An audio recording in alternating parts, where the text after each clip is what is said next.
افلا يتدبرون القرآن ام على قلوب اقفالها بھلا یہ لوگ قرآن میں غور نہیں کرتے یا ان کے دلوں پر قفل پڑے؟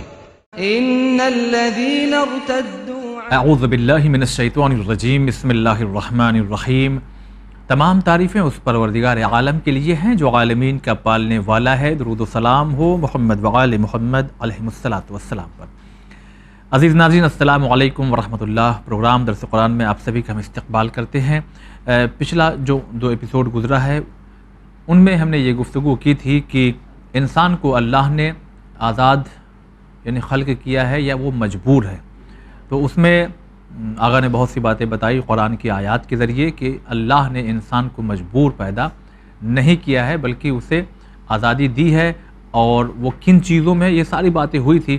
اور پھر جب انسان کو اس طرح سے پیدا کیا گیا ہے یعنی اسے اختیار دیا گیا ہے، تو پھر اسے اپنی زندگی کو کیسے گزارنا ہے اور اپنے کن مقصد کو مد نظر رکھتے ہوئے اپنی زندگی کو گزارنا ہے، یہ باتیں آپ تک پہنچائی جا چکی ہیں۔ اب اسی کے بعد کی جو باتیں ہیں وہ آپ تک پہنچائیں گے آج کے اس ایپیسوڈ میں۔ آئیے ملاقات کرواتے ہیں حجت الاسلام والمسلمین عالی جناب مولانا سید روح ظفر رضوی صاحب سے۔ اگر السلام علیکم ورحمۃ اللہ۔ وعلیکم السلام ورحمۃ اللہ۔ یہ جو پچھلے 2 ایپیسوڈ میں باتیں ہوئی کہ انسان مجبور نہیں ہے بلکہ اس کو جو ہے ایک مقصد زندگی گزارنا چاہیے، تو انسان کو اپنے مقصد کو حاصل کرنے کے لیے کوشش کرتے رہنا چاہیے یا خدا نے کچھ ایسا خلق کر دیا ہے انسان کو کہ وہ اپنے آپ ہی حاصل ہو سکتا ہے؟ بسم اللہ الرحمن الرحیم۔ انسان کو اس بات کو جاننا چاہیے کہ جیسا عمل کرے گا ویسا اس کا نتیجہ اس کو حاصل ہوگا۔ اگر انسان جوش اور جذبے کے ساتھ، محنت اور مشقت کے ساتھ، خلوص کے ساتھ قدم اٹھائے گا تو اپنے بہترین مقصد کو پائے گا۔ اور یہ بات بالکل واضح ہے، ہر انسان اس کو سمجھ سکتا ہے، ذرا سا توجہ سے سمجھ سکتا ہے کہ اولاً ایسے کام جن کا فائدہ دوسروں کو ملے یا بیہودہ اور فضول کام، یہ انسان کو اس کے اصلی مقصد سے دور کر دیتے ہیں۔ اچھا، قرآن مجید میں کچھ کام ایسے ہیں کہ جو دوسروں کو فائدہ پہنچانے کے لیے بیان کیے گئے ہیں، لیکن ایسے کام جس کا صرف دنیاوی اعتبار سے دوسروں کو فائدہ پہنچ رہا ہے اور خود انسان کو نہیں، یا فضول اور بیہودہ کام، یہ نہیں کرنا چاہیے۔ اس سے انسان کو مقصد سے دوری ملتی ہے اور نتیجہ یہ ہوتا ہے کہ محنت اور مشقت کرنے کا جذبہ بھی کمزور پڑ جاتا ہے۔ جی، لہٰذا توجہ کریں کہ ہمارے لیے لازم ہے ہم محنت کریں، عمل کریں، مشقت اٹھائیں اور خود کو آگے بڑھائیں۔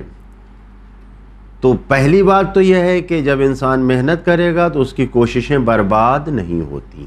جی، جو بھی کوشش کرے گا اس کا نتیجہ خود انسان کو ہی ملتا ہے۔ صحیح۔ دوسری بات، بغیر محنت اور زحمت کے، بغیر کوششوں کے کوئی مقصد کا ملنا ناممکن ہے۔ قرآنی آیتوں سے یہ بات ثابت ہے۔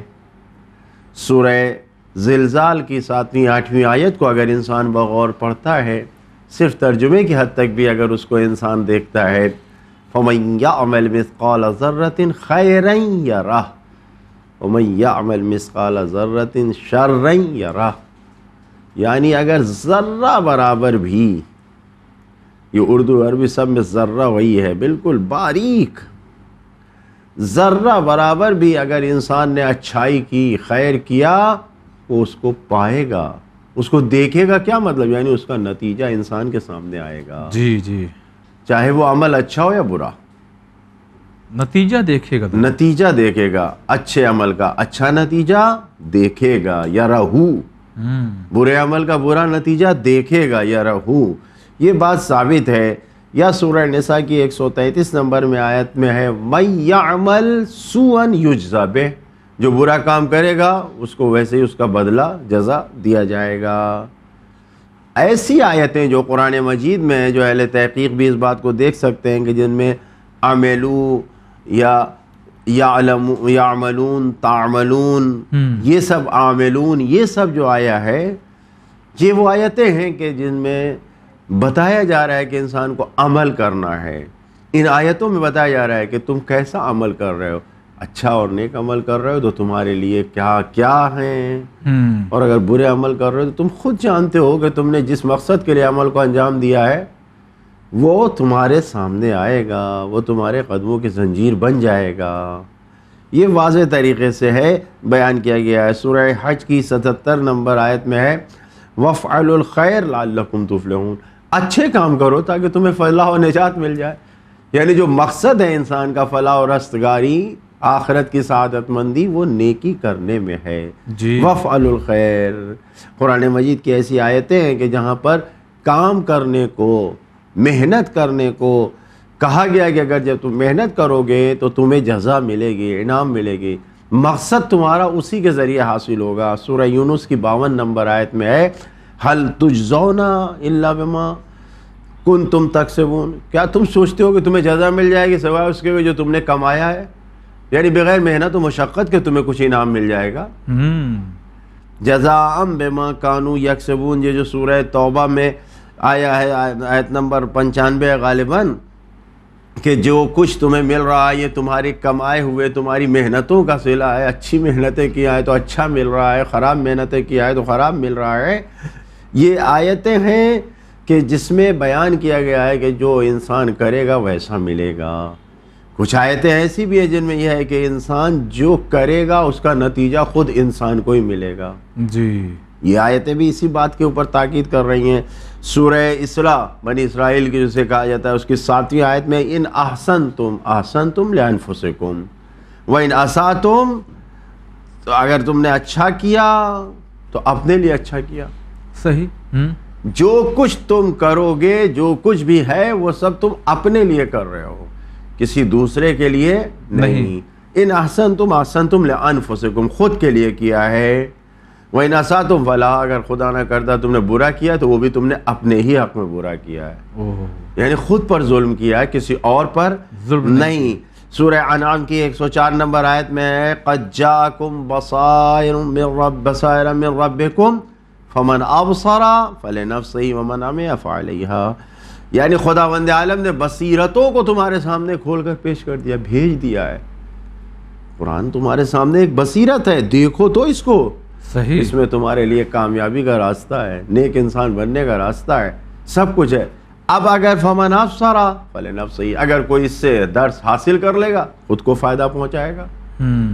اور اگر کسی نے اس کے خلاف کیا، ہمیں آنکھوں کو بند کیا، ہمیں ہدایت نہیں چاہیے، ہم کچھ نہیں، ہم تو اچھی زندگی گزار رہے ہیں، تو یہ خود اپنے اوپر فعلیہا، اپنے خلاف اس کام کو انجام دے رہا ہے. یہ آیت ہے سورہ نمل کی آیت نمبر 92 میں ارشاد ہوتا ہے فَمَنِ اهْتَدَىٰ فَإِنَّمَا يَهْتَدِي لِنَفْسِهِ، جو ہدایت کو حاصل کرتا ہے وہ اپنے نفس کے لیے ہدایت کو حاصل کرتا ہے. جی صحیح. یہ ساری آیتیں ہمیں بتا رہی ہیں. سورہ نمل کی 40 نمبر آیت میں وَمَنْ شَكَرَ فَإِنَّمَا يَشْكُرُ لِنَفْسِهِ، یعنی یہ بتا رہا ہے انسان کہ اچھائی کرو گے تو اپنے نفس کے لیے، ہدایت حاصل کرو گے تو خود کو فائدہ پہنچاؤ گے، شکر ادا کرو گے تو اپنے نفس کے لیے، کفر اختیار کرو گے تو بھی تمہارے ہی اوپر. فَإِنَّ رَبِّي غَنِيٌّ کریم، تمہارا پروردگار تو بہت ہی بے نیاز ہے. وہ صحیح. خداوند عالم کو ضرورت نہیں کنی چیزوں کی. یا سورہ فاطر کی آیت نمبر 18 میں ارشاد ہوتا ہے وَمَن تَزَكَّىٰ فَإِنَّمَا يَتَزَكَّىٰ لِنَفْسِهِ، کوئی تزکیہ کر رہا ہے، اپنے آپ کو پاک و پاکیزہ بنا رہا ہے، برائیوں سے گناہیوں سے سب کو دور رکھ کے اپنے آپ کو پاکیزہ کر لیا. پہلے نفس سے ہی، اپنے آپ کے لیے ہے. خود کوئی انسان، یعنی جو کچھ بھی انسان کر رہا ہے، جس میدان میں بھی قدم رکھ رہا ہے، خود اسی کو فائدہ پہنچے گا. یہ خداوند عالم نے ان ساری آیتوں کا روشن پیغام یہ ہے کہ انسان اچھے کاموں کے ذریعے، جو بھی انسان اچھے کام کرتا ہے یہ کبھی برباد نہیں ہوتے ہیں. اور اس سے زیادہ واضح پیغام یہ ہے کہ ان سارے اچھے کاموں کا نتیجہ یا اچھے کاموں کا فائدہ یہ خود انسان کو ملتا ہے، اللہ تعالیٰ کو نہیں ملتا ہے. اللہ کو اس کی ضرورت نہیں ہے کیونکہ اللہ تعالیٰ غنی بالذات ہے، غنی مطلق ہے، اسے کسی چیز کی ضرورت نہیں ہے. انتم الفقراء الی اللہ، تم محتاج ہو اللہ کے، واللہ غنی حمید، وہ تو غنی ہے، صحیح، وہ تو بے نیاز ہے، اس کو اللہ کو ضرورت نہیں ہے. جو کچھ بھی انسان کر رہا ہے وہ خود انسان کے فائدے کے لیے ہے، برباد بھی نہیں ہوتا اور سارا فائدہ انسان کو ملتا ہے. جی بہت بہت شکریہ ادا کرتے ہیں. اب اگلا سوال ہم اس طرح سے بھی کرنا چاہتے ہیں کہ یہ تمام باتیں جو آپ نے اگر کہا جائے کہ لاسٹ ایپیسوڈ اور آج کی یہ 10 منٹ کی گفتگو کہیں نہ کہیں جو اچھائیوں کی طرف بہت سے اشارے جو ہے آپ نے قرآن مجید کی آیات کے ذریعے ہمارے ناظرین کی خدمت میں پیش کیے، لیکن بسا اوقات آپ نے بھی دیکھا ہوگا کہ کچھ لوگ ایسے بھی ہیں کہ وہ برے کام انجام دیتے ہیں. اللہ ہمیں ہر برائی سے محفوظ رکھے. جو برے کام کرتے ہیں تو پھر ان کا کیا نتیجہ ہوگا قرآن کی آیات سے اگر آپ پیش کریں؟ ظاہر سی بات ہے کہ اچھا اور برا یہ دونوں ضد ہے ایک دوسرے کی.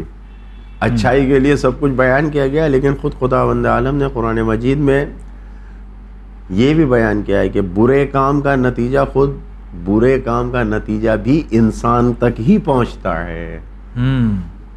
خداوند عالم نے انسان کو کہا ہے کہ تم خود ظالم ہو اپنے لیے. اچھا، دوسرا نہیں ہے کوئی ظالم، خود ہم اپنے لیے ہی ہیں ظالم ہے. کیوں؟ جب ہم گناہ کر رہے ہیں، برائی کر رہے ہیں، تو ہم خود ظالم ہیں اپنے لیے. اچھا، شاید وہی جو ہم لوگ کہتے ہیں ظلم تو نفسی، یعنی اپنے اوپر ظلم کیا، جو دعا میں ہے، دعائے کمیل میں. یہ خداوند عالم نے صاف صاف بیان کیا ہے کہ جب انسان برائی کرتا ہے اسی برے کاموں میں الجھ کر رہ جاتا ہے. اتنا زیادہ الجھ جاتا ہے کہ انسان اسی میں ڈوبتا جاتا ہے. قرآن آیتوں نے انسانوں کو ہوشیار کیا ہے. خبردار، ہوشیار ہو جاؤ، بیدار ہو جاؤ. سورہ فصلت کی آیت نمبر 46 نمبر آیت میں خداوند عالم ارشاد فرما رہا ہے، من عمل صالحا فلنفسہ ومن اساء فعلیہا.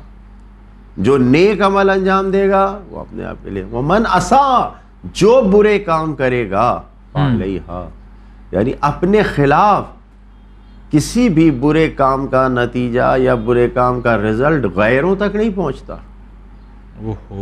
مثلا حسد کرنا، جلسی کرنا، یہ ایک برا کام ہے. صحیح. اس حسد اور جلن کی آگ میں کوئی دوسرا نہیں جلتا جس سے انسان حسد کر رہا ہے، خود انسان جلتا ہے. یہ غور کرنے کی بات ہے کہ جو بھی برا کام کرتا ہے اس کا رزلٹ انسان کے لیے آتا ہے. سورہ زمر کی 7ویں آیت میں وَلَا تَزِرُ وَازِرَةٌ وِزْرَ أُخْرَىٰ، جو بھی برا کام کرو گے بوجھ تمہارے برے کاموں کا لا تزرو، کوئی نہیں اٹھائے گا تمہارا، وزرا اخرى، کوئی دوسرے کا بوجھ نہیں اٹھائے گا، کوئی دوسرا بوجھ نہیں. سورہ فاطر کی 18ویں آیت میں وَإِن تَدْعُ مُثْقَلَةٌ إِلَىٰ حِمْلِهَا لَا يَحْمَلُ مِنْهُ شَيْءٌ وَلَوْ كَانَ ذَا قُرْبَىٰ. یہ جو بوجھ ہے تمہاری گناہوں کا، اگر تم کسی کو بلاؤ گے بھی، تدعو، بلاؤ گے، چیخ چیخ کے بلاؤ گے، دعوت دو گے، آ جاؤ، کس لیے؟ میرے اس بوجھ کو اٹھا لو، یہ میرا بوجھ اٹھا لو. تو خداوند عالم کہہ رہا ہے کہ لا يحمل منه شيء، تمہارے بوجھ کو، تمہارے گناہوں کو بوجھ ایک ذرہ برابر بھی دوسرا نہیں اٹھائے گا.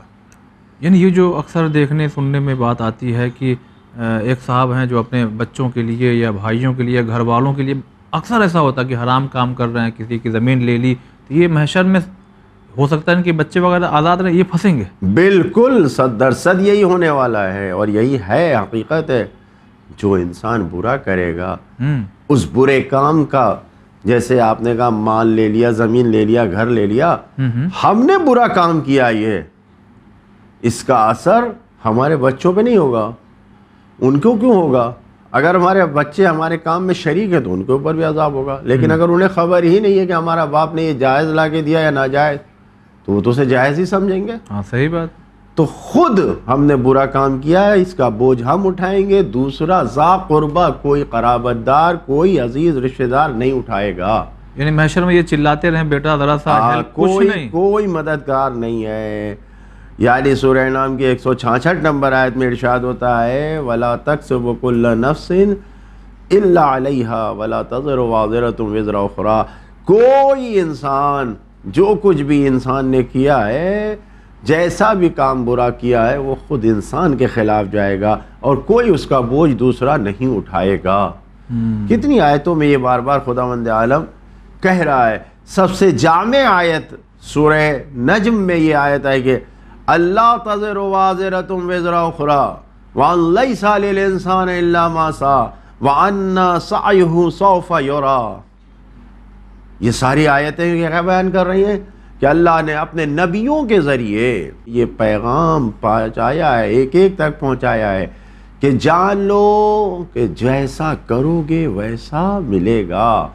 ہر عمل کا تمہارے نتیجہ تم کو ملنا ہے. برائیاں کرو گے تو برائیوں کا بوجھ اٹھانا پڑے گا. یہ سارے نبیوں کے ذریعے بار بار پیغام دیا گیا ہے کہ انسان یہ سوچ لے کہ ہر انسان کا نتیجہ، ہر عمل کا نتیجہ خود انسان تک پلٹ کر آتا ہے، دوسروں تک نہیں جاتا ہے. لہٰذا میں نے پچھلے سوال کے جواب میں بتایا کہ جتنی نیکیاں انسان انجام دے گا خود کو فائدہ پہنچے گا، جتنی برائیاں انسان دے گا خود کو نقصان پہنچائے گا. بالکل.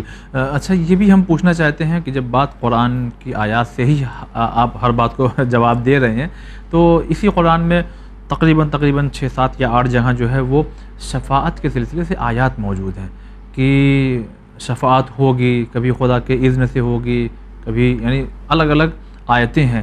تو وہ تمام آیات جن میں یہ ہے کہ شفاعت ہوگی گنہگاروں کی ہی ہوگی، ظاہر سی بات ہے، اور یہ تمام آیات جو آپ نے پیش کیا تو پھر ان میں ٹکراؤ سا محسوس ہو رہا ہے. تو اس کو اگر آپ حل کریں تو کیسے کریں گے؟ اچھا سوال پیش کیا آپ نے. اس سوال کو اور واضح کر دیں کہ جب انسان کو اپنے عمل سے ہٹ کر کچھ نہیں ملنے والا ہے، کوئی نعمت انسان کو اپنے عمل کے بغیر نہیں ملے گی، تو یہ شفاعت جیسی عظیم نعمت صحیح یہ پھر انسان کو کیسے ملے گی؟ اگر عمل کیا ہی نہیں ہے تو یہ نعمت کیسے ملے گی؟ جی جبکہ شفاعت کا یقینی عقیدہ ہے اہل بیت اطہار علیہ السلام، اور قرآن کی روشنی میں شفاعت ایک یقینی مسئلہ ہے. تو اب یہاں پر یہ جو گفتگو کی جا رہی ہے کہ جو انسان عمل انجام دے رہا ہے اس کا بدلہ شفاعت کے ذریعے کیسے ملے گا؟ کیا ہی نہیں ہے تو ملے گا کیسے؟ بھائی قرآن کی آیت ہے لیس للانسان الا ما سعى، انسان کے لیے وہی چیز ہے جو اس نے کوشش کیا ہے. تو جب کوشش کیا ہی نہیں ہے تو اب یہاں ٹکراؤ پیدا ہو رہا ہے. اس کا جواب یہ ہے کہ اگر انسان غور سے دیکھے گا تو بظاہر اس میں ٹکراؤ ہے. اچھا، لیکن اگر انسان اس میں ذرا سا بھی غور و فکر کریں گے تو اس مسئلے کا حل ملے گا. یہ ٹکراؤ نہیں ہے. اچھا، شفاعت کا حقدار کون ہوگا؟